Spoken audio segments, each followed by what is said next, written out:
Hey, and welcome to another episode of Rennch. On today's show, we are going to give you an update on the Blasphemy build and answer a bunch of your questions.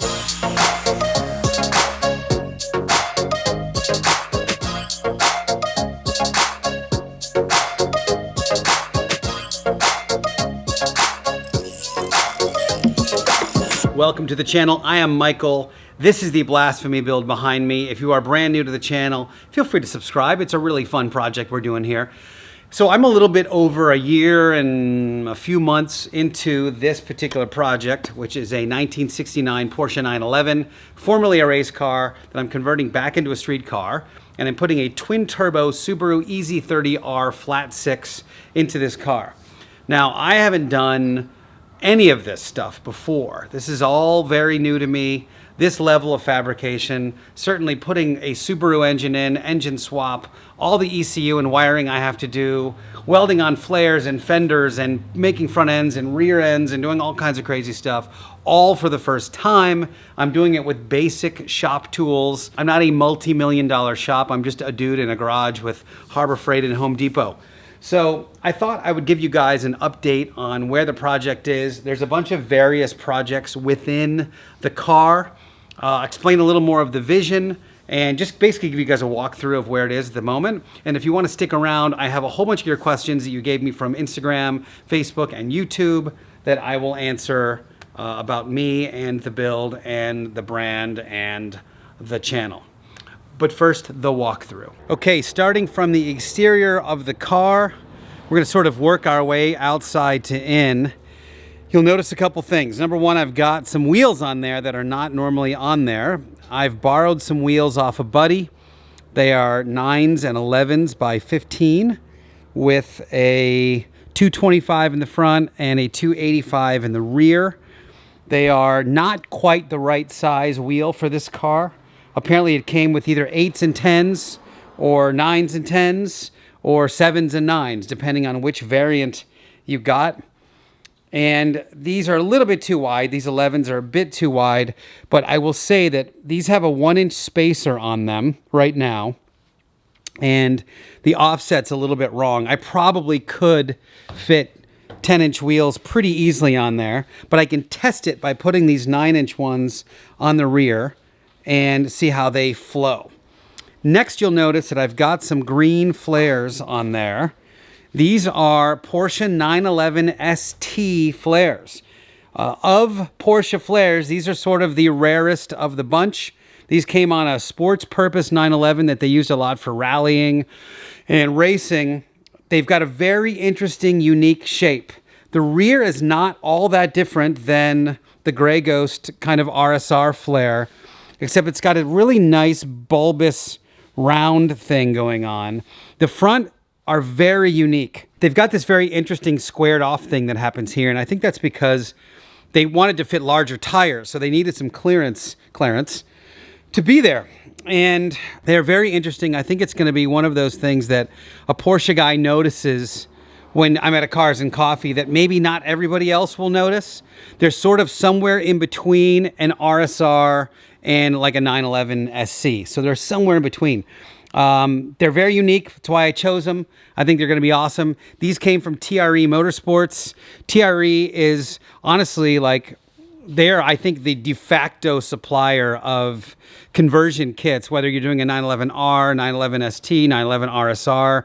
They're like a one-stop shop for everything you need for that conversion. So if you guys have an early car, definitely check them out. Now, the front, you guys have seen a bunch. What you have not seen yet is I've sealed up this entire front end here with blue tape. And that's because I wanted to see what the suction power was of these radiators. And if you guys are following me on Instagram @_Rennch_, you'll notice that that paper was about here and it just got sucked in to this port. That's how powerful these radiators are. So I have to finish this stuff off with metal. I've got to weld all this stuff in and make sure that this thing is all completely tightly sealed. Basically making a metal panel that goes under here and then one that connects these two pieces together. I may or may not do this on camera. You know, you guys have seen plenty of kind of root fabrication that I've done on this thing. But otherwise, Everything else is kind of good. I will probably go through the front end and when I can, plug as many holes as I can and try to make this thing really super clean. This thing has a fuel-safe fuel tank, which are, of course, mega expensive. This thing has never been used, so I may have to do some stuff on the inside. I have no idea. I will probably end up disassembling it and getting it powder-coated and doing a bunch of cool stuff to it to make it look great in the build. And I can't wait until I can get to some of this aesthetic stuff that I want to do. Mirrors you don't know about yet. I haven't procured them, but the mirrors are going to be very special in this car. The drip rail delete is almost done on this side. This side looks really good. I worked on it the other night. Got this thing welded up one more time, and then I have a bunch of welds here that I'm just going to grind down today. Then this should be just about finished. You can see right here, I got a little bit more welding to do in these gaps, and then it'll be nice and smooth. On the other side, I've got to finish just this area here of the cutoff. This thing is mostly welded, so I've got to finish this thing up, finish this coming off. And then this is actually just Bondo right now. I wanted to see what this transition looked like. I need to grind this thing all off and do the lead filler that I did on the other side. And then that'll be done. You guys saw before that this area is all finished on this side. So that one's all done. The other side I still have to do. The shifter situation I thought I had resolved. I had a really cool company that was going to sponsor the build, and then they kind of bailed on the last minute, which was too bad for them because now I've got an opportunity for somebody else. None of these pieces are kind of in play yet. I still have a bunch of stuff to do with all this interior and all the aesthetic stuff, which I can't wait to get to be honest. I haven't yet decided what I'm going to do with this front part of the roll cage. You know, you hear a lot about people thinking it's really dangerous to have these bars here, which it might be. I mean, there's no reason why that's not the case, but I need to solve that. I may end up actually tying the bar to the chassis here just because it would be kind of cool. If I decide to leave it in, I've got a trick project that is going to happen here, but I need to get the windows first. The rear of the car, I sort of hinted at these really cool Lauren Teal tail lights. Lauren Teal is a buddy who's making some really incredible stuff for 911s, 964s, G-bodies. I'm doing something very unique and trick with these taillights that we'll get to when the time comes. These coilovers are in place and still great. That's the back of the bulkhead that I just welded up. I still need to seam seal it and finish all that stuff up. It's pretty much done though, so that's all there. Ben, what do you think of the exhaust, dude? You think I did a pretty good job? Well, it's not actually on yet. Look out. You're gonna get scared. He's a bit of a scaredy dog. These are my little turbo mock-ups. I may or may not keep these particular turbos. There's a company that wants to send me a couple of turbos, but they're still kind of Chinese, you know, eBay type turbos. Let me give you an update on the wiring though. That's kind of what I've been working on this week. Okay, here's the close-up. So what I've been doing is going through this harness one wire at a time and bundling and labeling every single section of the car. So here's my injectors, here's my ignition, this is center ground power, this is the drive-by wire setup. So I've gone through every single wire on the engine so I know where it is, and then I've gone through my Haltech harness and I've got, you know, injectors. Here's all my individual injectors all labeled. Here's the ignition, all my individual ignition labeled. So I've gone through and really done that with every single section. Like here's my coolant temp wire. What I'm going to do is get a couple of big bulkhead connectors and connect all these to one end and then the Haltech to the other end. What I'm deciding right now, because this thing has to go in and out a few times, I may just pick up a kit from Amazon and keep each section unique. Like, so I'll get like an 8 connector for my ignition and make one plug ignition and one plug ignition on this side, do the same thing for injectors, and then go through the sensors and do another 8-pack plug. So I have like 3 or 4 plugs, but I won't cut the Haltech yet And that way I can get this whole thing functional and working and bolt it into the car. And then once it's all working, so then I can get my wideband sensors. I have all of these different setups here for the Haltech, which still need to go in. I've got to hook up my drive-by-wire throttle, which I probably won't use this one. I might use a different one. So I've got a bunch of stuff that still needs to go in. Here's my flex fuel for running E85. You know, you get the idea. I've got a whole bunch of stuff that actually has to go in. Once this thing is kind of wired up, I've got a pile of parts that are going in the car. So it's all coming together. It's getting there, is what I'll say. I'm very anxious to get this kind of main fabrication done so I can get the entire thing into primer and kind of stop the fabrication side of it and really start working on the customization and all that kind of stuff. Just like anything, the more I understand and learn about it, the easier it's all becoming. You know, it's becoming simpler as I get deeper and deeper and deeper into it. I will say, if you are doing this swap and you are going from where I was, which is really from scratch, doing this and stripping the engine harness, which is what I did in the last episode, has probably been the most helpful piece of integrating this to the car. Oh, one more thing. I have a whole bunch of bulkhead fittings, and those bulkhead fittings are going to go on an aluminum plate that I'm going to create. And that aluminum plate's going to go down there, and it's going to house all of my, you know, my coolant, my fuel, all that stuff is going to go under into the tunnel. And the pass-through is going to be through these plugs. One thing I'm super excited about is Eastwood sent me their TIG 200 digital TIG welder. So I'm in the process of learning how to TIG weld. They also sent me the helmet. I don't know if you've seen me in this most recent couple episodes welding in an Eastwood helmet. I can't tell you how much of an advantage it is to have a nice helmet. It makes it so much easier to weld, and that's probably why my welds have been getting a little bit better, is because that helmet is boss. So that is going to be it for the walkthrough. I hope you guys dug that. I'm going to jump into a quick Q&A if you guys want to hang around and get a little more insight on Rennch, the build, the project, my background, etc., etc. That is all of what's coming up right now. So I thought I would answer a few of your questions from Instagram, YouTube, Facebook. This is the first Q&A show I've done for the channel. So I'll give you a little bit of my background in addition to what's going on with the car. In my real life, I was a web guy and a designer and a branding guy for 15 years before I started podcasting. I have an entrepreneurial podcast called the Solopreneur Hour, which I launched in 2013. And that show has done really well, 10 million downloads. I've done 800 and something episodes. I also used to co-host a podcast with Hines Ward, who's a former Pittsburgh Steelers football player. And we did a show called The Hines Ward Show, Football, Life, and Everything in Between for about a year. So as a Steelers fan, which I became when I was a little kid, it's a long story, but that was like a Steelers fan dream to be able to do a show like that for a year with a legend like Hines. So in 2019, I decided in November, because I do a lot of public speaking, I speak a lot on podcasting, on branding, on personal development, literally all over the world. And in 2019, I said, you know what?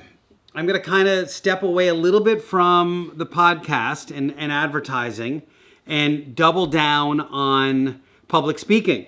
So I had a ton of public speaking gigs booked for 2020 because I have a ton of fun speaking from stage. Events pay very well. They never get canceled. So I moved to Long Beach because of this garage. At the beginning of March of last year, I had the most lucrative April in my whole career booked for last year. And it turned from a $40,000 month to an $800 month. And that's basically how my entire year went last year. So I haven't really done any meaningful work in a full year, and my psyche and my bank account both reflect that. The YouTube channel doesn't really make any money, so you know it's so some of the stuff that I need to get sometimes has to be on hold because I have to wait until the funds are there for me to buy what I need to get progress on this car. Who could have thought, you know, that we would be in this worldwide pandemic? But hey, dude, doing a show over here. Hey, excuse me, I'm doing a Q&A. Freaking dogs. Anyway, who would have thought, right, that the world would shut down? But on the upside, I've been able to focus a lot on the channel and on building the car. Now, what is Rennch is the next question. For those of you guys who are not Porsche people, the word Renn, or race in German, is ubiquitous in the Porsche community. We've got the Rennsport Reunion, we've got Rennline, we've got Rennlist. There's a lot of Renn in the world. In fact, the Porsche Carrera RS stands for Rennsport.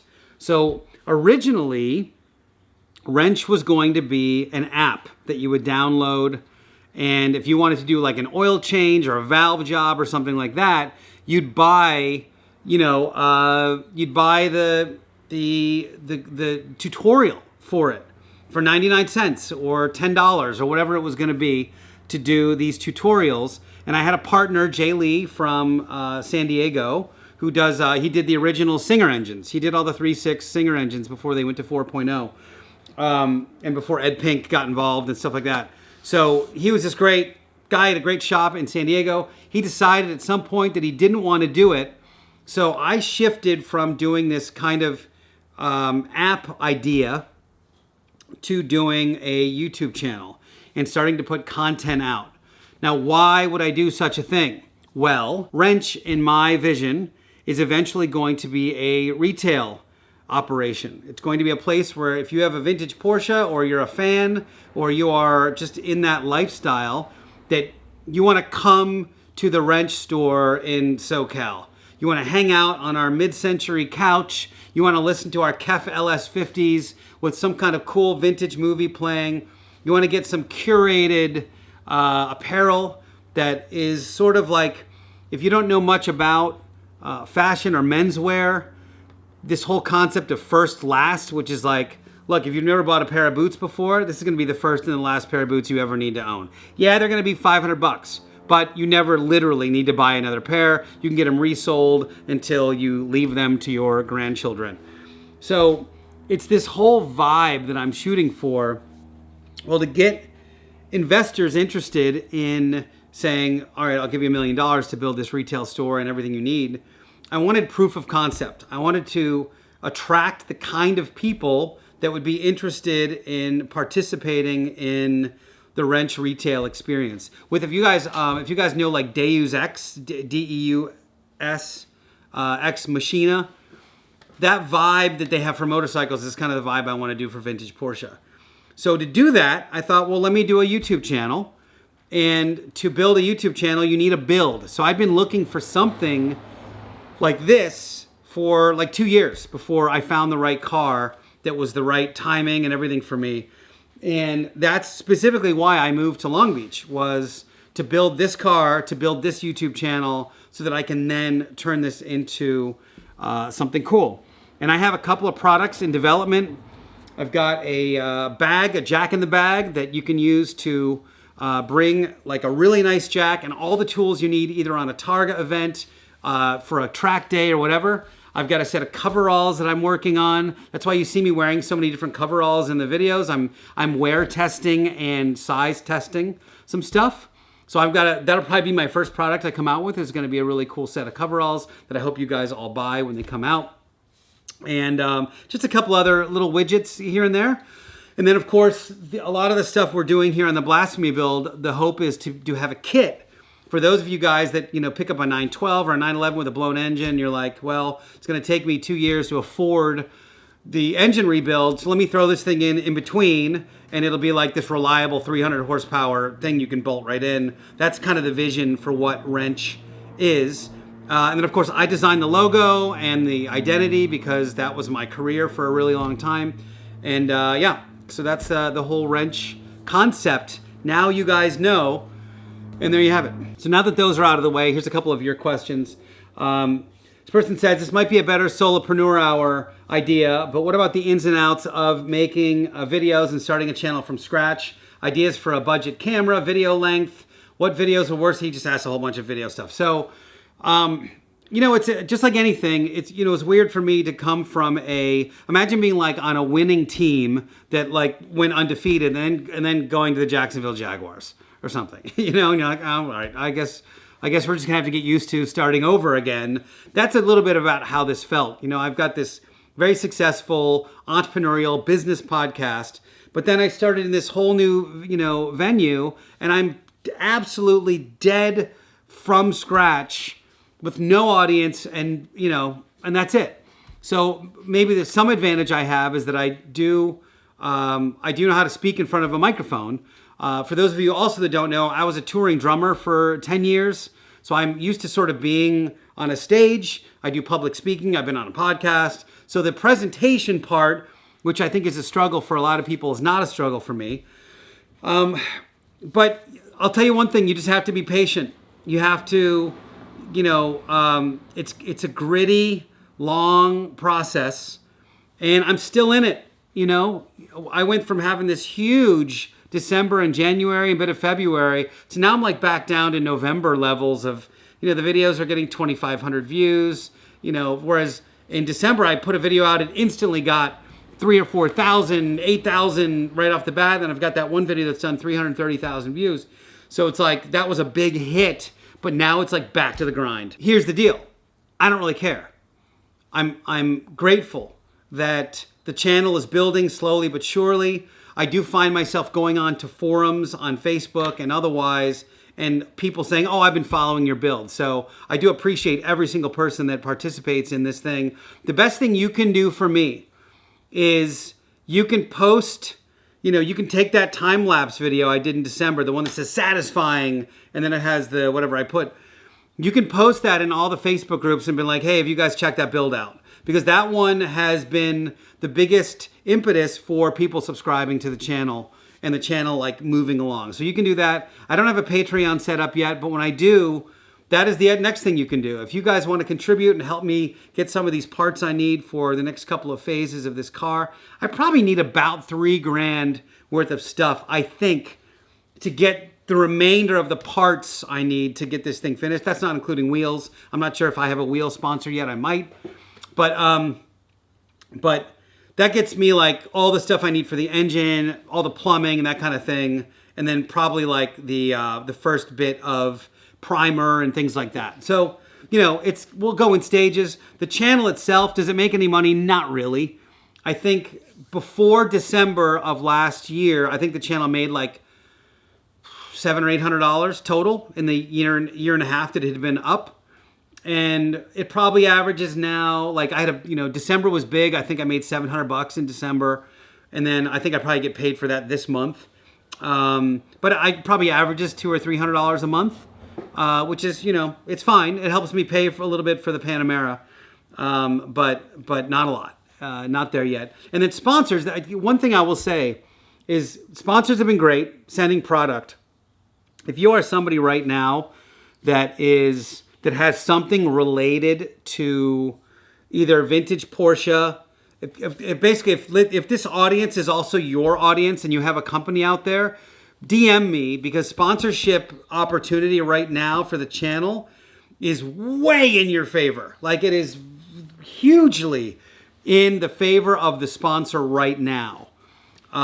This is basing it on like an 8 cents per view kind of idea, but I'm so committed to the channel and the brand that it's only going to go up, and these videos are all going to end up getting thousands and thousands of views. So it's kind of a bargain right now, and that's fine. I don't mind. It's just that's where the channel is.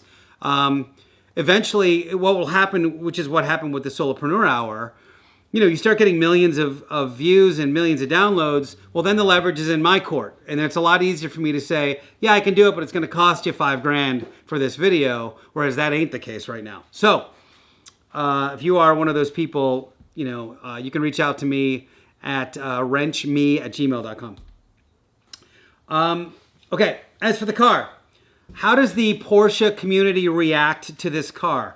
I will say that there is a a fatigue of how expensive some of this stuff has gotten over the last few years. Now, the market is softening up a lot. It was a couple of years ago that you couldn't get an SC engine for less than like 20 grand. I think I sold mine for like 15. Now they're like 8. So they're getting more affordable again. And I hope that brings enthusiasts back to the brand and the passion of these projects. If not, I'm going to fill a void with my stuff. There's been a few people that poo-pooed it. Like one of the first couple of videos, somebody was like, oh, you had me until you said Subaru, I'm out. It's like, all right, that's cool. Like, I don't care. There's plenty of people out there that want to see these swaps. And frankly, if you want a period correct hot rod with the right engine and all the right stuff, it's right there. I've already done that. So this one, I can do whatever I want. I've got a blank canvas. It's going to be super cool. I don't really care. The goals for it are, I want this car to be a comfortable car to go on like a 5-day road rally, which might include 2 or 3 track days during the road rally. And I also want it to be comfortable.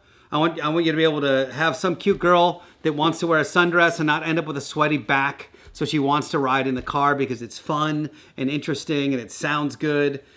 That's the goal. The timeline is SEMA. So that's November 2021, which is why I continue to crank on it, whether I'm recording video or not. I know that, like, in the back of my mind, I'm like, it's 3 months. That's month 11. I got 7 months to go. These months are going to go so fast. So I'm really trying to move on it and get the thing going. Inevitably, it's going to be 2 weeks of not sleeping before SEMA. So I just know that's going to be the case. What are you planning on doing with the interior? You know, Recaro, something totally custom. It's going to be really cool. That's all I'm going to tell you. The interior of that car is going to be glorious. This whole car is going to be glorious when it's done. The vision I have for this car is going to be such a beautiful, sexy, what I hope to be a high-end machine. And I hope I can pull it off. That's all I can say. Do you plan on keeping the Blasphemy build or will you sell it? I imagine, well, originally my plan has always been that I will sell it. I imagine that I'm going to get it to a point where everyone's going to have seen how the sausage is made. They're going to see all the work and effort that has gone into building this car. I think it's going to be a showstopper when it's done. And, you know, judging from the rest of my life, my guess is that I will probably want to sell it so that I can buy the next project or two to keep the YouTube channel going. And so I'll just sort of keep funding and building and funding and building, hopefully. I would love for this to be the kind of thing that I can just do. I would love for this channel to start making, 10, 20 grand a month so that I can just clock out of the rest of the stuff I'm doing and like focus on building this thing. So we'll see. But I also imagine that it's going to be so personal when it's done that it's going to have to be a pretty sweet offer for me to want to part with it. If I lived in SoCal, would we be friends? Definitely not. No, I'm kidding. Of course, anybody who's a Porsche nerd like me, and I still, if you guys live in SoCal and you want to come to the Cars and Coffees, definitely hit me up and I'll tell you where they are. So my buddy Lewis writes, Mounds are Almond Joy, and they are both shitful candy bars. They're awful. Whatchamacallit, All Day, or Baby Ruth, or a Snickers over all of those. Like, up easy over all of those. And come on, what are you asking me, man? Shame on you. Shame on you. Kit Kat, right? Twix. Mounds and Almond Joy are so far, if this were a Halloween basket, they would have been left for the kids next door. I would have just dumped the rest of that right into their trick-or-treat. Yeah, you go, take the Mounds and the Almond Joy. All right, Doodlies, that is all of your questions. For now, I want to get to grinding on this thing because that's what I do. And I will talk to you guys next time. Thank you again so much for all the support. And if you have a moment, take that satisfying video, the one that's 300-something thousand views, post it on Facebook, post it on Instagram, send people back to the channel. Just send them to Rennch.com/YouTube, and that will automatically auto-subscribe them if they say yes. I'll talk to you next time.